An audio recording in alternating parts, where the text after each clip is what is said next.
자, 그 다음에 이런 궁금증이 생기시는 독자래요. 여러분들 계실 수 있을 거예요.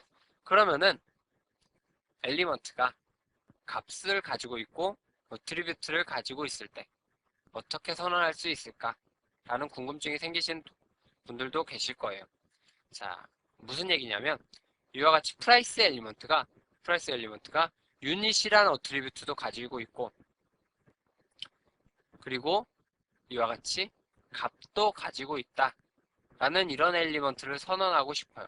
그러면 우리는 기본적으로 이와 같이 작성을 할 겁니다. 자, 엘리먼트 태그를 이용해서 프라이스란 엘리먼트를 선언해 주고요. 그리고 이 프라이스란 엘리먼트가 기본적으로 2500이라는 값을 25000이라는 값을 가지고 있죠. 심플 타입이죠. 자, 그렇기 때문에 타입이란 어트리뷰트를 써서 인티저 값을 가지고 있다 라고 선언을 해줬고요. 그 다음에 어트리뷰트 선언을 해주려면 컴플렉스 타입 엘리먼트의 하위 엘리먼트로 어트리뷰트 선언을 해줘야 된다 그랬죠. 그렇기 때문에 컴플렉스 타입 이와 같이 적어주시고요. 그리고 어트리뷰트 엘리먼트를 이용해서 유닛이라는 어트리뷰트를 선언해주면 될 거야 라고 생각하시는 분들이 계실 거예요.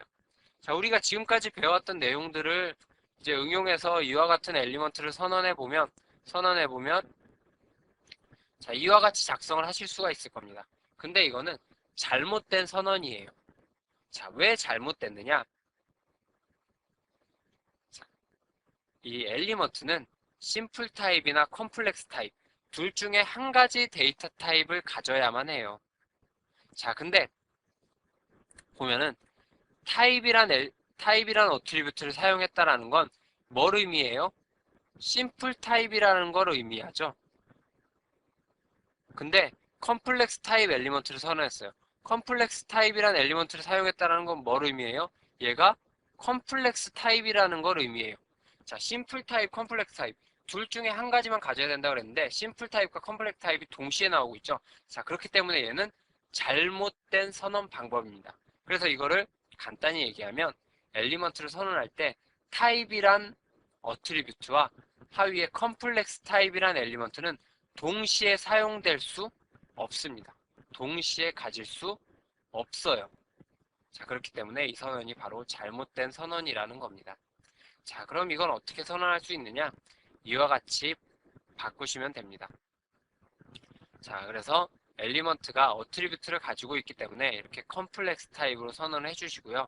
그리고 심플 컨텐츠란 엘리먼트를 이용해서 이 엘리먼트가 하위에 간단한 내용만을 가지고 있다라고 작성을 해주시면 돼요. 그리고 심플 컨텐츠란 엘리먼트 밑에 익스텐션 엘리먼트 적어주시고요. 익스텐션 엘리먼트에 그 해당 엘리먼트가 우리가 선언하려는 엘리먼트가 가지고 있는 데이터 타입을 작성을 해주시고요.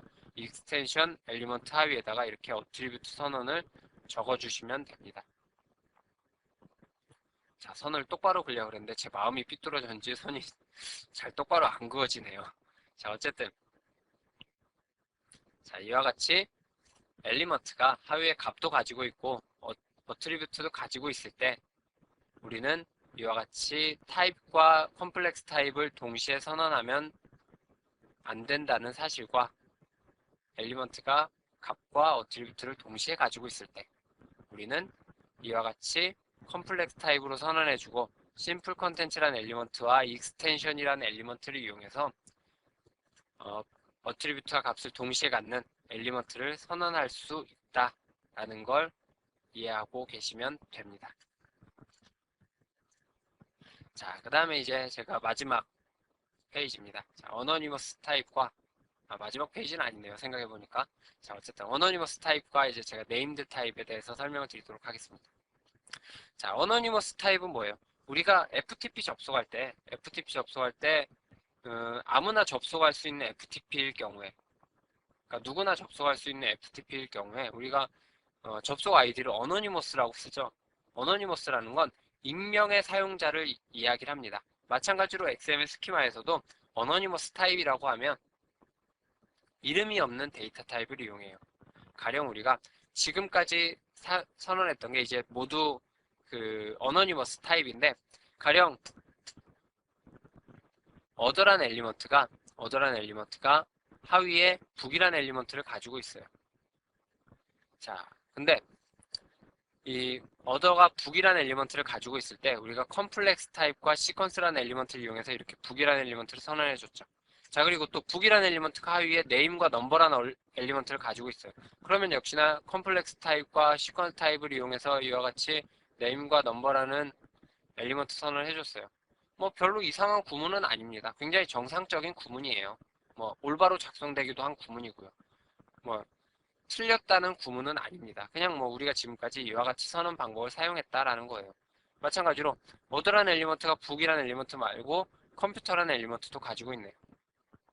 이 컴퓨터라는 엘리먼트는 하위에 name과 number라는 엘리먼트를 가지고 있어요. 자, 우리가 이거를 XML 문서로 작성해 보면 이와 같이 작성을 할 수가 있겠죠. 어드라는 엘리먼트가 하위에 북과 컴퓨터라는 엘리먼트를 가지고 있고 북이라는 엘리먼트는 하위에 name과 number라는 엘리먼트를 가지고 있네요. 마찬가지로 컴퓨터라는 엘리먼트도 하위에 name과 number라는 엘리먼트를 가지고 있어요. 자, 근데 우리가 이 구문을 보니까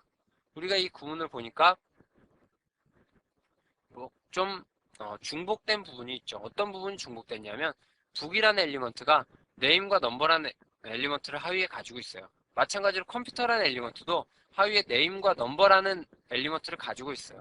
그래서 이만큼과 요만큼의 구문이 똑같은데 중복적으로 사용이 되고 있습니다. 뭐 이 XML 스키마의 코드가 짧으면 상관이 없는데 굉장히 만약에 소스 코드가 길어질 경우를 생각해 보자고요. 뭐 이런 중복된 구문이 계속적으로 발생하게 되다 보면 스키마 문서도 굉장히 길어지게 되고 좀 복잡해지는 성향을 띨 수가 있겠죠. 자, 우리가 지금까지 그래서 그냥 어떤 엘리먼트가 하위에 엘리먼트를 가지고 있을 때, 그러니까 하위에 엘리먼트 집합을 가지고 있을 때 그냥 엘리먼트 밑에다가 바로 컴플렉스 타입과 시퀀스 엘리먼트 써주고 엘리먼트 선언을 바로바로 써줬어요. 이렇게 사용된 거를 우리가 어너니머스 타입이라고 이야기를 합니다. 그래서 엘리먼트 선언 밑에 그냥 이름 없이 사용된 이와 같이 이름 없이 사용된 거를 우리가 어너니머스 타입이라고 이야기를 합니다. 자, 뭐 잘 이해가 안 되시는 분도 있을 텐데 그 뒤에 네임드 타입이라는 걸 보면 아, 이게 어너니머스 타입이었구나 라는 걸 이해하실 거예요. 자, 어쨌든 이렇게 어너니머스 타입으로 선언을 하게 되면 중복된 구문이 발생할 수도 있다라는 거죠. 자, 그래서 우리는 어너니머스 타입 대신에 이제 네임드 타입이라는 걸 한번 써볼 거예요. 네임드 타입은 뭐냐면 이름을 지어서 사용하는 구문입니다. 말 그대로 네임드 타입, 이름을 주고서 그 이름을 참조하는 형식으로 사용되는 게 바로 네임드 타입이에요. 아까와 똑같은 이제 구문을 우리가 네임드 타입으로 한번 바꿔본 겁니다. 자, 오더란 엘리먼트 선언을 했고요. 그 다음에 오더란 엘리먼트가 하위에 컴플렉스 타입을 가지고 있네요. 그러면 오더란 엘리먼트는 하위에 엘리먼트는 어트리뷰트를 가지고 있다라는 걸 이해할 수가 있겠죠. 그 다음에 시퀀스라는 엘리먼트가 사용되어 있어요. 선언된 하위 엘리먼트들이 순서대로 사용되어야 된다라는 시퀀스 모델이 나오고 있네요. 자, 그 다음에 엘리먼트 선언이 있어요. 자, 북이라는 엘리먼트와 컴퓨터라는 엘리먼트 선언이 있네요. 근데 북이라는 엘리먼트와 컴퓨터라는 엘리먼트 선언을 보니까 뒤에 타입이라는 어트리뷰트가 나오고 있어요. 타입이라는 어트리뷰트가 나오면 우리가 지금까지는 뭘 썼었죠? 엘리먼트가 갖는 데이터 타입을 썼었죠. 데이터 타입을 우리가 직접적으로 기술을 했었어요. XML 스키마에 정의되어 있는. 자, 근데 타입 어트리뷰트의 값을 보니까 데이터 타입이라는 일반적인 문자열 값이 써져 있네요. 자, 이 데이터 타입이라는 건 XML 스키마에 정의되어 있는 데이터 타입이 아니에요. 데이터 타입이 아닙니다. 자, 우리가 XML 스키마에서 정의되어 있는 데이터 타입을 사용할 때는 XSD라는 접두어도 사용했었죠. 근데 접두어도 사용되지 않은 걸 보니까 이건 XML 스키마에서 정의된 데이터 타입이 아니라는 건 알 수 있어요. 자, 이렇게 타입이란 어트리뷰트의 XML 스키마에 정의되어 있는 데이터 타입을 쓰지 않으면 얘는 참조의 형식으로 사용된다라는 의미를 담고 있습니다. 어떻게 참조가 되느냐? 자, 우리가 이 북이라는 엘리먼트가 하위 엘리먼트를 가지고 있을 때 엘리먼트 밑에 바로 컴플렉스 타입이라는 엘리먼트를 써서 엘리먼트 선언을 해줬어요. 하위 엘리먼트 선언을 적어줬단 말입니다. 자, 근데 이와 같이 컴플렉스 타입이란 엘리먼트, 중복되는 내용을 따로 이와 같이 작성을 해서 컴플렉스 타입에 이름을 작성을 합니다. 네임 어트리뷰트를 이용해서 이름을 주고서 이 컴플렉스 타입을 다른 곳에서 참조해서 사용할 수 있도록 작성한 게 바로 네임드 타입이에요. 자, 그래서 북이란 엘리먼트가 타입 어트리뷰트를 가지고 있는데 XML 스키마에 정의되어 있는 데이터 타입을 가지고 있는 게 아니라 컴플렉스 타입을 참조하는 데이터 타입이라고 이름 지어진 컴플렉스 타입을 참조하는 형식으로 작성이 되어 있습니다. 그래서 이 북이란 엘리먼트는 이 컴플렉스 타입을 참조해서 하위에 name과 number라는 엘리먼트를 가지고 있는 선언이에요. 마찬가지로 컴퓨터라는 엘리먼트도 데이터 타입이라고 정의된 컴플렉스 타입을 참조하고 있죠. 그래서 이와 같이 컴퓨터라는 엘리먼트도 하위에 name과 number 엘리먼트를 가지고 있다라는 선언입니다. 이게 바로 named 타입이에요. 이와 같이 중복되는 내용을 혹은 중복되지 않더라도 좀 더 구조적으로 작성하기 위해서 컴플렉스 타입에 이름을 주고서 해당 내용을 참조해서 사용할 수 있도록 한 게 바로 named 타입입니다.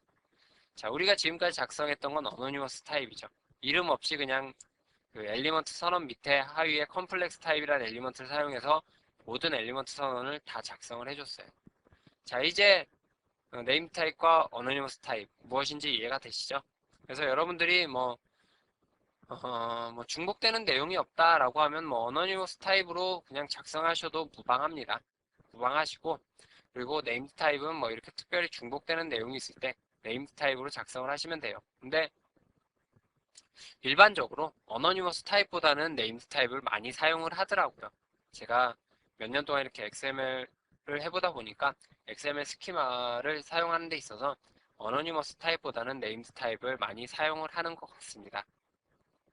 자, 그래서 제가 어노니머스 타입과 네임드 타입에 대해서 설명을 드렸어요. 자, 그 다음에 XSLT에서 주성문을 작성하는 방법에 대해서 마지막으로 한번 알아보도록 하죠. XML에서 주성문을 사용하는 방법은 어노테이션이라는 엘리먼트를 이용하시면 됩니다. 자, 어노테이션이라는 엘리먼트를 이용해서 XML 스키마 문서에 주성문을 작성하실 수가 있어요. 그래서 이 어노테이션의 엘리먼트는 하위에 도큐먼트와 app info라는 엘리먼트를 가지고 있는데, 이 도큐먼트 엘리먼트는 일반적으로 그러니까 우리가 이제 보고 참고할 수 있는 그런 내용들을 기술하기 위한 엘리먼트고, app info라는 건 어플리케이션에 대한, 그러니까 XML 스키마 문서를 처리하는 어플리케이션의 어떤 추가적인 정보를 전달하기 위해서 사용하는 엘리먼트가 바로 app info라는 엘리먼트예요. 그래서 이 어노테이션 엘리먼트는 XML 스키마의 시작 엘리먼트, 스키마 엘리먼트 하위에 대부분의 아무 곳에나 대부분에 사용할 수가 있습니다. 대부분의 하위 엘리먼트로 사용할 수가 있어요. 단 XML 스키마의 루트 엘리먼트인 스키마 엘리먼트의 밖에 사용하실 수는 없습니다. 자, 그래서 이렇게 어노테이션 엘리먼트 적어주시고요. 그리고 하위에 도큐먼트나 app info라는 엘리먼트 적어주시고, 그리고 해당 내용을 이와 같이 작성을 해주시면 됩니다. 그래서 이와 같이 XML 스키마 문서에 주성문을 여러분들이 작성하실 수 있습니다. 자, 그래서 제가 지금까지 XML 스키마를 이용해서 XML 문서의 구조를 정의하는 방법에 대해서 설명을 드렸습니다. 자, DTD를 사용해서 XML 문서의 구조를 정의하는 건 굉장히 러프한, 굉장히 제약사항이 많지 않은 XML 문서의 구조를 정의할 수 있는 반면에, XML 스키마를 이용하면 XML 문서의 구조를 굉장히 구체적으로, 굉장히 엄격하게 정의를 하실 수가 있습니다. 그래서 요즘에는 XML 문서의 구조를 정의하는 데 있어서 XML 스키마를 많이 사용하는 추세입니다. 그렇다고 DTD가 없어지느냐? 그런 건 아니에요. DTD는 굉장히 간단한 문법으로 구성이 되어 있기 때문에 굉장히 작은 어플리케이션에서 유용하게 사용될 수 있습니다.